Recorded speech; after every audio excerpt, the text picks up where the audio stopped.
303 étincelles de feu, cendre de maman. L'esprit de Lumian se tourna immédiatement vers le magasin de potions mystiques des Higlands à Rapu. Les momies avaient leurs origines dans l'ancien royaume des Higlands, et elles avaient un ancien terme spécial des Higlands pour cela. L'empereur Rosel l'a traduit par « maman ». En termes plus simples, les momies les plus authentiques et les plus anciennes se trouvent à Star Higlands, la plus grande source de cendres de momies. Franca devenait de plus en plus agitée à mesure qu'elle parlait. Pourquoi pensez-vous que les hommes de Trêve sont si friands de choses qui améliorent leurs capacités dans ce domaine? Ils osent même consommer les cendres de momies. Cela signifie que ceux qui en ont vraiment besoin ne peuvent pas se permettre la vraie affaire. De nombreuses femmes de Trêve sont également intéressées, espérant que leurs maris et amants seront plus performants au lit. Lumian en avait entendu parler et demanda curieusement à Franca. « Est-ce que ça marche vraiment ?» Franca se moqua. « Je ne vois aucun autre effet que celui de tomber malade en utilisant de la poudre fabriquée à partir d'un cadavre spécialement préparé. » Eh bien, son utilisation dans le mysticisme est une autre affaire. Pensez-y, Trêve est désormais inondée de fausses cendres de momies.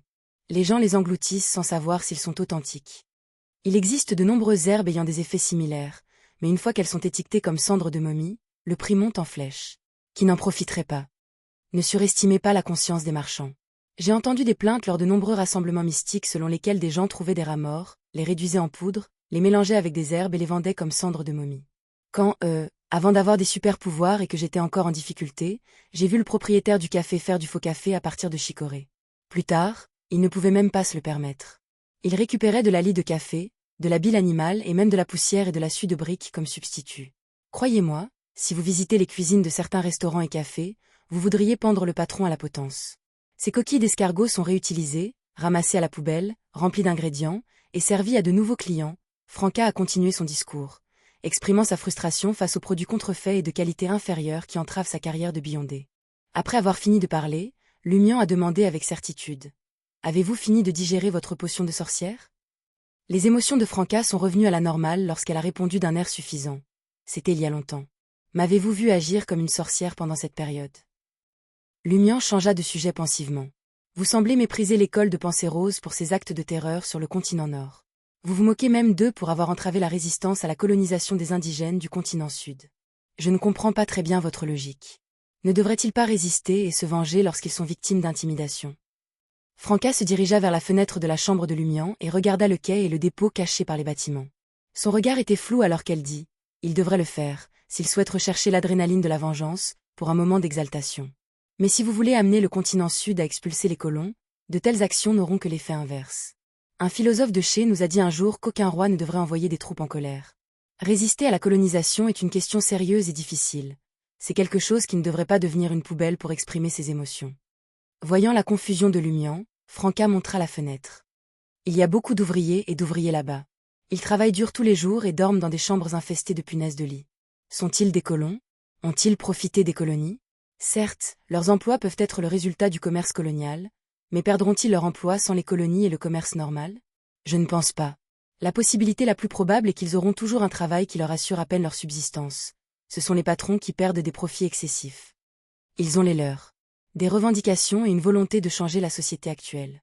Ils se joignent souvent aux citoyens de Trêve dans diverses marches et manifestations, exprimant leur profond mécontentement à l'égard du gouvernement.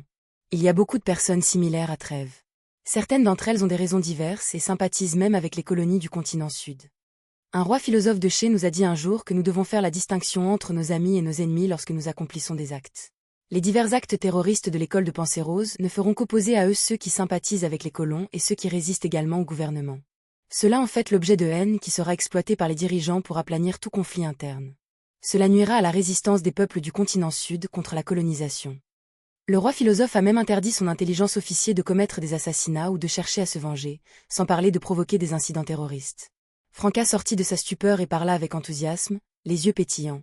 Tant que nous pouvons rassembler plus d'alliés, isoler nos ennemis et allumer cette petite étincelle, cela peut enflammer toute une nature sauvage, qui est amie et ennemie. Trouver des alliés et isoler l'ennemi. Même une petite étincelle peut enflammer toute une nature sauvage. Ces mots ont laissé un impact profond sur Lumian. Il réfléchit à plusieurs reprises aux paroles de Franca, en particulier à sa dernière phrase. Cela a dévoilé une nouvelle compréhension de pyromaniaque, le rapprochant du dévoilement de son premier principe d'acteur. Après quelques instants, Lumian hocha solennellement la tête. « Je suis d'accord avec vous maintenant.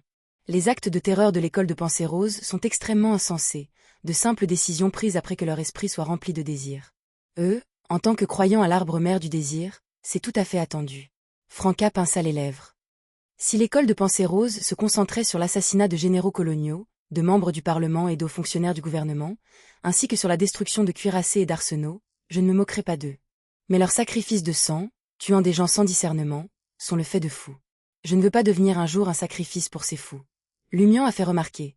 C'est un cas classique où l'on monte des sympathisants les uns contre les autres. Franca ajouta avec dédain. Non seulement ces fous effectuent des sacrifices de sang sur le continent nord, mais ils le font également sur le continent sud, transformant les villages en terres inhabitées. Le continent sud a l'école de pensée rose comme un autre obstacle insurmontable, outre les colons. Lumian hocha doucement la tête et dit, « Cette dame m'a emmené au Starry Glands et pendant ma visite de Starry Glands, j'ai rencontré une momie marchande. Dois-je demander la permission de vous rendre visite à nouveau et d'obtenir de vraies cendres de momie pour vous ?» Cette dame. Franca a réalisé quelque chose et a décidé de ne pas insister davantage. Après réflexion, elle dit, « Pas besoin de ça maintenant. Ce n'est pas parce que Trèves regorge de produits contrefaits qu'il n'y a rien d'authentique. Essayons d'abord de trouver les authentiques. Sinon, nous irons sur le continent sud. » Lumian a honnêtement partagé ses intentions. « J'espère que vous pourrez passer à la séquence 6 d'ici une semaine et devenir une démone du plaisir. » 1. Franca était confuse. Qui est celui qui fait l'avancement? Lumian n'a rien caché et a répondu directement. Il a été prophétisé que Guillaume Benet apparaîtrait dans le quartier de la Princesse Rouge la semaine prochaine. Je veux le retrouver et le capturer, et j'ai besoin de l'aide de plus d'amis. Le patron a déjà accepté de m'aider à le retrouver. Plus vous êtes fort, plus nous avons de chances de capturer Guillaume Benet. Amusé, Franca a taquiné. Tu apprends sur place, gamin. Vous ne vous retenez vraiment plus. Vous avez fait une demande sans obtenir mon accord pour vous aider. Lumian a souri et a répondu, n'est-ce pas ce que je fais maintenant? Franca réfléchit un instant avant de dire, attendez encore quelques jours. Si nous ne parvenons toujours pas à trouver les vraies cendres de maman, nous irons à leur recherche sur le continent sud.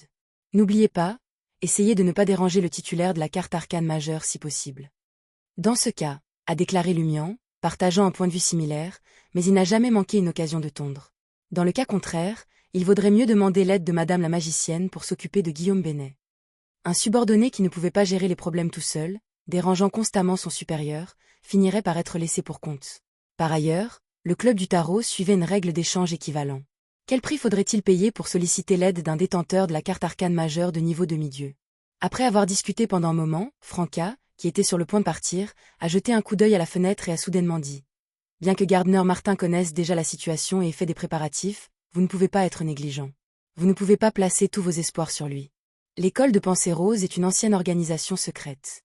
Elle doit posséder diverses capacités. Pourquoi soulevez-vous cela tout d'un coup? Lumian fut surpris pendant un moment avant de répondre avec une compréhension tacite. Le boss est au moins un conspirateur. Il a probablement tendu d'innombrables pièges en secret, en attendant l'arrivée de l'école de pensée rose. À ce sujet, ils poursuivirent tous les deux leur conversation en quittant la chambre et en entrant dans le couloir. Franca baissa la voix et dit « J'ai senti quelque chose qui ne va pas avec la vitre de ta fenêtre. Je soupçonne un ret. » Le Spectre de Laurel School of Thought. Franca a découvert quelque chose qui n'allait pas avec la maîtrise des miroirs de sa sorcière. Les nerfs de Lumian se tendirent alors qu'il hocha légèrement la tête, agissant comme s'il discutait d'un sujet ordinaire. Il vit Franca entrer dans le café et quitter la salle de bal brise avant de sortir du couloir. Comme toujours, il s'installa à sa place habituelle et savoura son café aromatique. Une heure s'est écoulée et Lumian a commencé à se sentir un peu plus à l'aise.